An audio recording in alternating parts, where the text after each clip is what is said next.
વડોદરામાં બરોડા મેડિકલ કોલેજમાં સિનિયર પ્રાધ્યાપકની બેહુદી હરકતનો ચોંકાવનારો કિસ્સો. બીજા વર્ષના પ્રેક્ટિકલ વાઇવા દરમિયાન વિદ્યાર્થીનીઓ સાથે અશ્લીલ વર્તનનો થયો આક્ષેપ. વડોદરામાં બરોડા મેડિકલ કોલેજમાં સિનિયર પ્રાધ્યાપકની બેહુદી હરકતનો ચોંકાવનારો કિસ્સો સામે આવ્યો છે. બીજા વર્ષના પ્રેક્ટિકલ વાઇવા દરમિયાન વિદ્યાર્થીનીઓ સાથે અશ્લીલ વર્તન કરવામાં આવતું હોવાનો આક્ષેપ થયો છે. ફાર્મેકોલોજી વિભાગના સિનિયર પ્રોફેસર ડોક્ટર અમૂલ ભાવે સામે 13થી વધુ વિદ્યાર્થીનીઓએ લેખિત ફરિયાદ કરી છે. વિદ્યાર્થીનીઓનો હાથ પકડી અહીં ક્રીમ લગાવો તો કેવું લાગે કહી પોતાના શરીરે આંગળીઓ ઘસાવ્યાનો આક્ષેપ થયો છે. એક વિદ્યાર્થીનીનો આખા વાયવા દરમિયાન હાથ પકડી રાખ્યાનો ગંભીર આરોપ થયો છે. વિદ્યાર્થીનીઓના રોષ બાદ ડીન સમક્ષ લેખિત રજૂઆત બાદ કોલેજમાં હોબાળો મચ્યો હતો. આ ફરિયાદ બાદ ડોક્ટર અમોલને વાઇસ ડીન પદેથી હટાવવામાં આવ્યા છે. પરીક્ષા સંબંધિત કામ પણ આંચકી લેવામાં આવ્યું છે.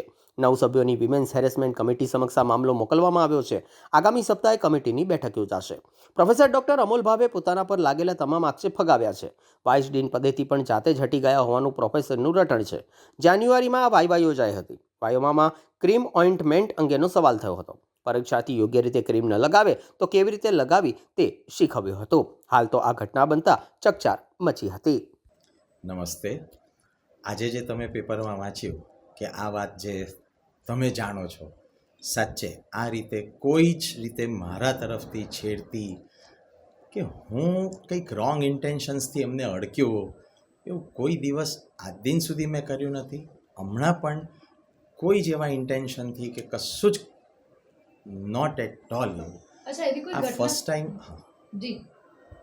એટલે આવું કોઈ ફર્સ્ટ ટાઈમ કોઈ આવું કીધું ને હું પણ પોતે એ વાતથી વિચલિત જ થયો છું કે આવું પણ કંઈક. અને સ્ટુડન્ટ્સને એ પણ લાગ્યું, સ્ટુડન્ટ્સે બીજું કોઈક સ્ટુડન્ટ્સ એટલે કે એમને બીક પણ લાગે મારી પોસ્ટથી કે એ રીતે.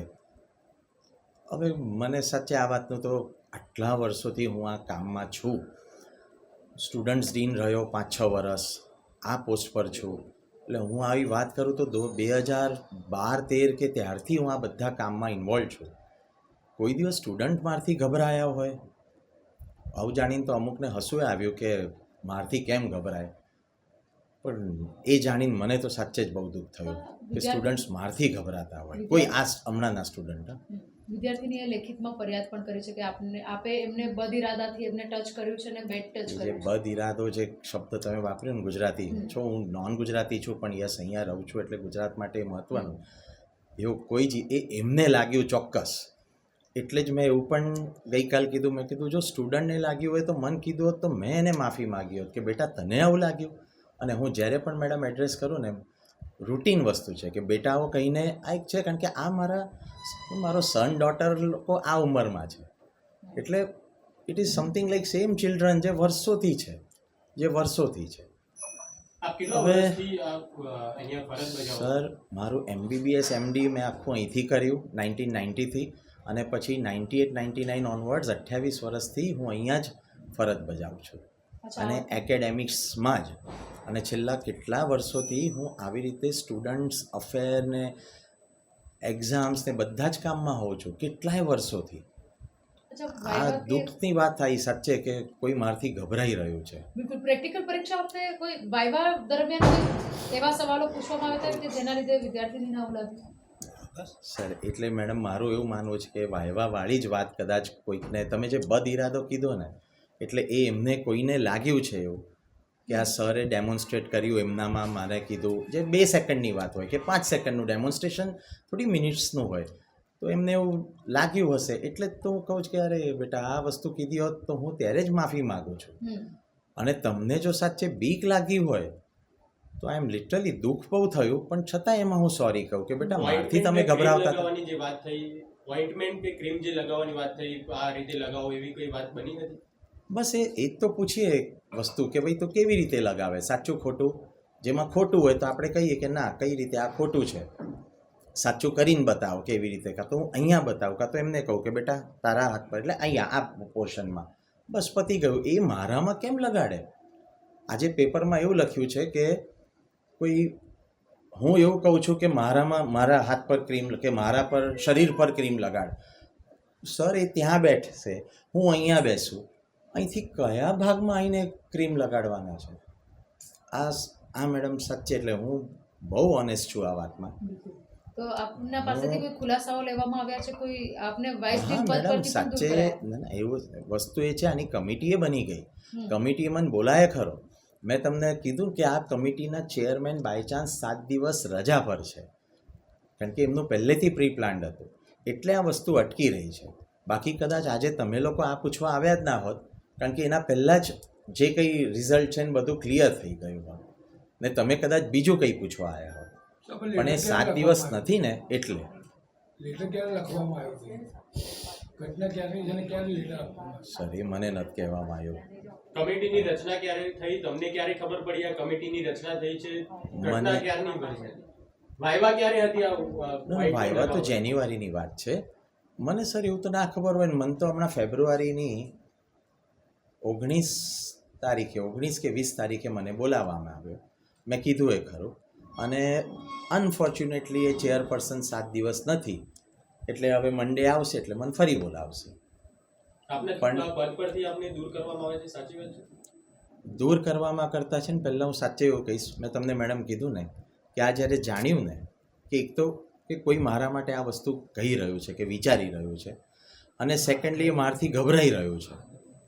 આ ગભરાઈ રહેલું વાળું તો સાચે બહુ દુઃખ થયું. તમને વાઇસ ડીન અને ત્યાં જ મેં કીધું, મેં કહ્યું જો આ સ્ટુડન્ટ્સ મારાથી ગભરાતા હોય, જે સ્ટુડન્ટ્સ મારી સાથે વર્ષોથી આટલા ક્લોઝ રહેતા આવ્યા પાસ્ટમાં, તમે 10 વર્ષ પહેલાંના ને પૂછો તોય વાંધો નહીં, પણ આજના જનરેશનમાં મને એવું દેખાય કે હમણાં જો સ્ટુડન્ટ્સ મારથી ગભરાતો હોય તો મેડમ જેટલા મને સ્ટુડન્ટ્સ રડતા રડતા બધા મળવા આવે, રિઝલ્ટ આવે એટલે ને હું બધાને ગાઈડ કરતો આવ્યો છું. ને તમે કોઈને પણ પૂછો, જેની માટે મને સવારે 10 જણાએ કીધું પણ કે ભાવે સાહેબ આટલા કર્મો કર્યા ને પણ જો આવું પણ થાય. મેં કીધું ઠીક, પણ જસ્ટ કે હા હું બધાને હેલ્પ કરતો આવ્યો છું. ધ થિંગ ઇઝ કે હવે એવું લાગે કે અલા તમે મારથી ગભરાઓ છો. આપનું વાઇસ એના ડીન જે કરતાં- ડેઝિગ્નેશન પર આપ હતા ત્યાંથી આપને દૂર કર્યા છે? મેં ઓલરેડી શું કહેવાય છૂટો થઈ ગયો, હમ. કારણ તમે કે આ સામેથી વસ્તુ દૂર થયા છો કે- સાચે ના વસ્તુ મને કહેવામાં આવી, મને કીધું અને ત્યારે જ મેં કીધું કે યસ બરાબર, કારણ કે કોઈ મારાથી આટલું ગભરાતું હોય એ વસ્તુ મને વધારે હર્ટ કરી ગઈ. કે જે સ્ટુડન્ટ્સ માટે હું જ કરતો હોઉં ને સ્ટુડન્ટ્સને એવું લાગતું હોય, જે કોઈ અમુક સ્ટુડન્ટ્સને જેમને પણ લાગતું હોય, તો એના કરતાં better I am not on the post. કારણ કે પોસ્ટ હોય તો કોઈ સ્ટુડન્ટ મને મળવા આવે, ને મને ઢગલો છોકરા છોકરીઓ મળવા આવે છે. પોસ્ટ નથી તો કોઈ મળવા નથી આવતું. મને ઘણીવાર એવું લાગે કે આ કલ્પ્રિટ મારી પોસ્ટ નીકળી, કે પોસ્ટ ના હોત તો મને આટલા લોકો મળવા જ ના આવતા હોત, અને આટલું મારાથી ગભરાતા ના હોત, સર કોઈના જો- કહેવા અને પર- વાયવા વખતે ના ગભરાતા હોત. કોઈના કહેવા પરથી આ થયું એવું લાગે છે તમને? સર મને આગલી જે લોકો આવી ગયા એમને મને આવું પૂછ્યું, મેં કીધું હું શું વિચારું, આટલા વર્ષો થઈ ગયા, 28 વર્ષ અહીંયા, હવે કોણે મારું કંઈક નડતું હોય. હું ઘણા વર્ષોથી આ કામમાં છું, ઘણા વર્ષોથી આવી પોસ્ટ પર છું. પહેલાં હું ડીન ઓફ સ્ટુડન્ટ્સ હતો, એના પહેલાંય 2016-15 પહેલાંય હું આ કામ કરતો હતો જ, અને મારી પાસે એટલે એક વિશ્વાસથી બધા.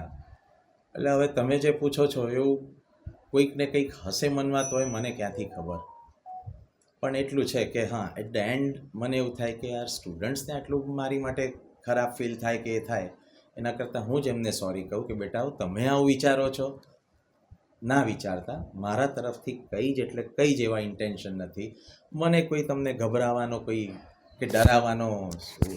અમુકને એવું લાગે છે કે રિઝલ્ટ્સ ને એ બધું અમારા હાથમાં હોય. સર ક્યાંથી રિઝલ્ટ્સ અમારા હાથમાં હોય, પણ એવું લાગે પેલું પોસ્ટ ના લીધે. એટલે આ વસ્તુ સર સિરિયસ. પણ એન્ડ લાઈન મારી ખરી કે યસ એમને દુઃખ થાય છે કે એ મારથી ગભરાય, તો આઈ એમ એક્સ્ટ્રીમલી સોરી ફોર દેટ. કે હા તમને દુઃખ થાય છે, એટલે બાકી હું કોઈને ડરાવતો હોઉં. ઓકે.